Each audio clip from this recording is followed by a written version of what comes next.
పెద్ద షాపింగ్ ప్రపంచం సిఎంఆర్ మనమేడ్చల్లో ప్రముఖ సినీ హీరో విశ్వక్ సేన్ గారిచే సెప్టెంబర్ 13న గొప్ప ప్రారంభం. నమస్తే, నేను Keshav. Welcome to Suman TV. ఆంధ్రప్రదేశ్లో రిలీఫ్ మెజర్స్ని వేగవంతం చేసింది ఆంధ్రప్రదేశ్ ప్రభుత్వం. ఎప్పుడూ లేని విధంగా మొదటిసారిగా గ్రామాలకు సంబంధించి నిర్ణయాలు తీసుకునేటువంటి అధికారాన్ని సర్పంచులుగా ఇస్తూ ప్రతి గ్రామ సర్పంచ్కి కూడా రిలీఫ్ మెజర్స్లో భాగంగా చెక్కుల పంపిణీని ఏపీ సర్కార్ మొదలుపెట్టింది.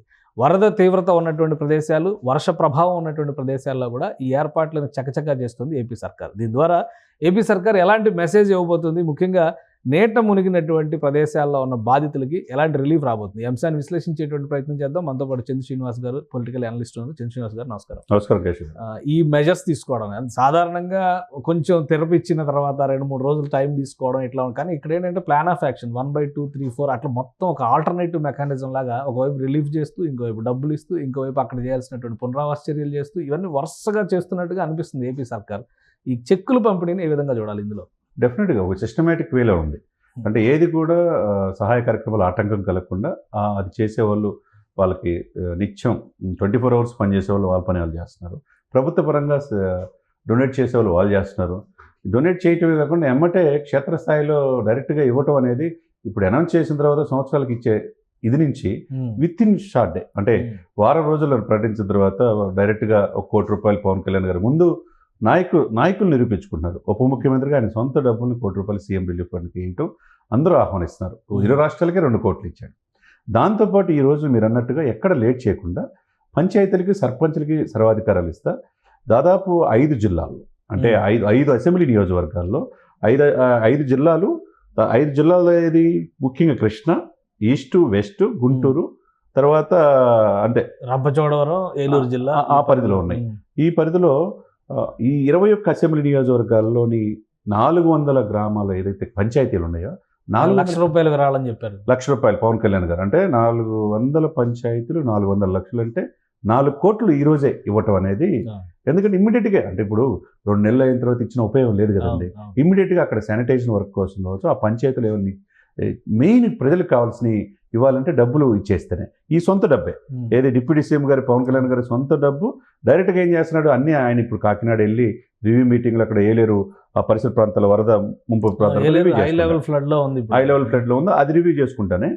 మనోహర్ గారు అయితే తెనాలి, గుంటూరు జిల్లా, తర్వాత మిగతా ఎవరైతే కూటమి సభ్యులు ఉన్నారో బీజేపీ, టీడీపీ, జనసేన కలిసి లోకల్ ఎమ్మెల్యేస్ కలిపి ఆ పంచాయతీలు 400 పంచాయతీలు ఈరోజే ఫినిష్గా ఈ 5 నియోజకవర్గాల పరిధిలో కంప్లీట్గా ఇవ్వటం అనేది ఒక మంచి పరిణామం. ఎందుకంటే ఇమ్మీడియట్గా 1 లక్ష రూపాయలు ఆ పంచాయతీ సర్పంచ్కి ఇస్తే ఏది బేసిక్ నీడ్ అవసరమో, ఆ ప్రజలకు ఏది అవసరమో వాళ్ళ కష్టాలు కూడా తీరుతాయి కదండి.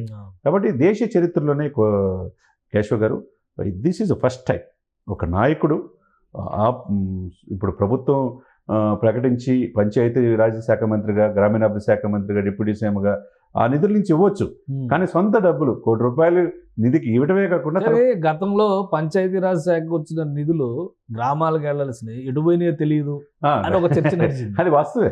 ఇప్పుడు ఈయన సొంత నిధులు ఇవ్వడము, ఆల్రెడీ గవర్నమెంట్ కొంత రిలీఫ్ అమౌంట్స్ ఆల్రెడీ రిలీజ్ చేసింది. జిల్లా కలెక్టర్స్కి ప్రత్యేకంగా, ముఖ్యంగా ఎన్టీఆర్ జిల్లా కలెక్టర్కి అయితే 10 కోట్లు ముందే రిలీజ్ చేసి మీరు అవసరాన్ని బట్టి ఉపయోగించాలనేటువంటి సూచించారు. డిజాస్టర్ మేనేజ్మెంట్లో కేంద్ర ప్రభుత్వం కూడా దీంట్లో కొంత 2 రాష్ట్రాలు కలిపి ఇచ్చారు. 3,300 కోట్లు ఇచ్చారు. వాళ్ళు అది పెట్టారు, ఆల్రెడీ ఆ ఫండ్ పెట్టారు, ఉపయోగించుకోవాలి. ఇప్పుడు ఈయన సొంత నిధులు ఇస్తున్నారు. ఇదేంటి, ఇది గ్రామాలని ఎంపవర్ చేస్తున్నట్టుగా, ఒక విపత్తులో వచ్చినటువంటి అవకాశాన్ని సద్వినియోగం చేస్తూ గ్రామాలను పూర్తి స్థాయిలో ఎంపవర్ చేసేటువంటి చర్యగా చూడొచ్చా? గ్రామాలకు సర్వతోముఖ అభివృద్ధి ఉంటేనే ఆ జిల్లా కావచ్చు, ఆ రాష్ట్రం కావచ్చు, దేశం బాగుంటుంది. గ్రామాలు సస్యశ్యామలంగా లేవనుకోండి, ఈ ప్రకృతి విపత్తులు అట్లనే వదిలేసేసారనుకోండి, ఎట్లా డెవలప్ అవుద్ది? కాబట్టి ప్రధానంగా రోడ్లు అభివృద్ధి చెందాలన్నా, ఆ యొక్క పంట పొలాలు, ఆ యొక్క రైతులు నష్టపరిహారం, ఇప్పుడు నష్టపరిహారం చెల్లించే కొద్ది టైం అయిపోద్ది. కాబట్టి బేసిక్ నీడ్స్ వాళ్ళకి కావాలంటే తక్షణం ఆయన, అంటే ఒక నాయకుడు స్పందించండి, ఆటోమేటిక్గా పంచాయతీరాజ్ నుంచి 14,85,00,000 వాళ్ళు కూడా ఎప్పుడు లేని విధంగా ప్రకటించారు.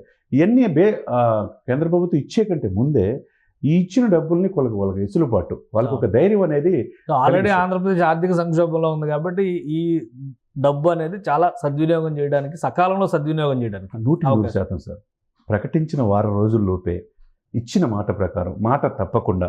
చాలా మంది మాట వాగ్దానాలు చేస్తారు, తర్వాత ఎప్పుడు ఇస్తారో కూడా తెలియదు. ₹1 చెక్ ఇంకా రాలేదని అంటున్నారు. అదేనా మీరు అనేది? వైఎస్ఆర్సీపీ వాళ్ళు అనౌన్స్ అది చేసి రాలేదని ట్రోల్ అవుతుంది. ₹1 చెక్ ఎక్కడా అని అడుగుతున్నారు. అవును, అప్పుడు ఆల్రెడీ డిప్యూటీ సీఎం గారు ₹1 చెక్ సీఎం గారికి ఇచ్చేశారు.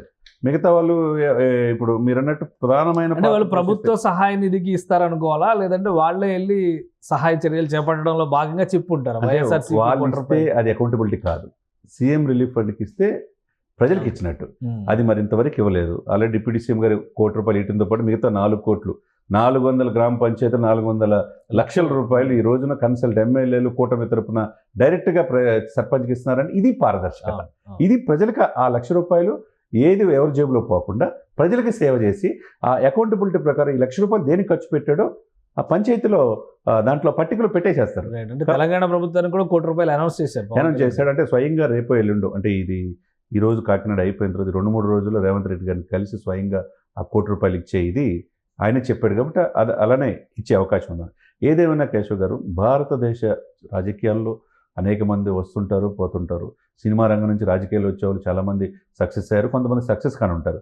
కానీ ఇతను ఒకవైపు సినిమాల్లో సక్సెస్ అయ్యి రాజకీయాల దశాబ్దం పైన పోరాడి ఇచ్చిన మాట ప్రకారం వెంటనే డబ్బుల్ని డిస్ట్రిబ్యూషన్ చేయటం అనేది ఏది ఉందో, నేనే స్వయంగా వేయాలని అనుకోవట్లా. ప్రతి ఒక్కరు ఏంటంటే పంచాయతీలు ఉన్నాయనుకోండి, 400 పంచాయతీలు, 100 పంచాయతీలు ఫలానా ఈస్ట్ గోదావరిలో పెడతాం, 100 పంచాయతీలు ఒక సభ పెట్టి దాన్ని బాగా మీడియా కవర్ చేసుకొని చేయొచ్చు.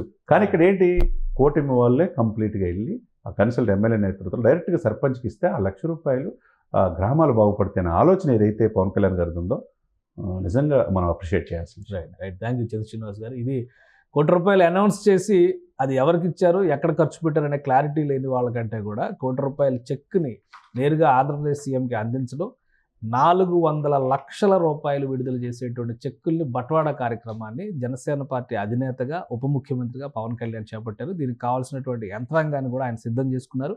కూటమి ఎమ్మెల్యేలు ఉన్నటువంటి చోట స్వయంగా గ్రామ పంచాయతీ సర్పంచులకు వెళ్ళి ఈ చెక్కులు ఇచ్చేటువంటి ప్రక్రియను మొదలుపెట్టారు. అంటే ₹4 కోట్ల ప్లస్ ₹1 కోటి, ₹5 కోట్ల ఆంధ్రప్రదేశ్లో రిలీఫ్ మెజర్స్ కోసం పవన్ కళ్యాణ్ గారు ఖర్చు పెడుతున్నారు. అతి త్వరలోనే తెలంగాణ సీఎంతో భేటీ అవుతారు. ₹1 చెక్ను కూడా అక్కడ అందించడానికి కావాల్సినటువంటి ఏర్పాట్లు చేస్తున్నట్టుగా చంద్ర శ్రీనివాస్ గారు విశ్లేషిస్తున్నారు. ఇది special discussion. Keep watching. Suman టీవీలో మీ పర్సనల్ అండ్ బిజినెస్ ప్రమోషన్స్ కోసం కింది నెంబర్కి కాంటాక్ట్ చేయండి.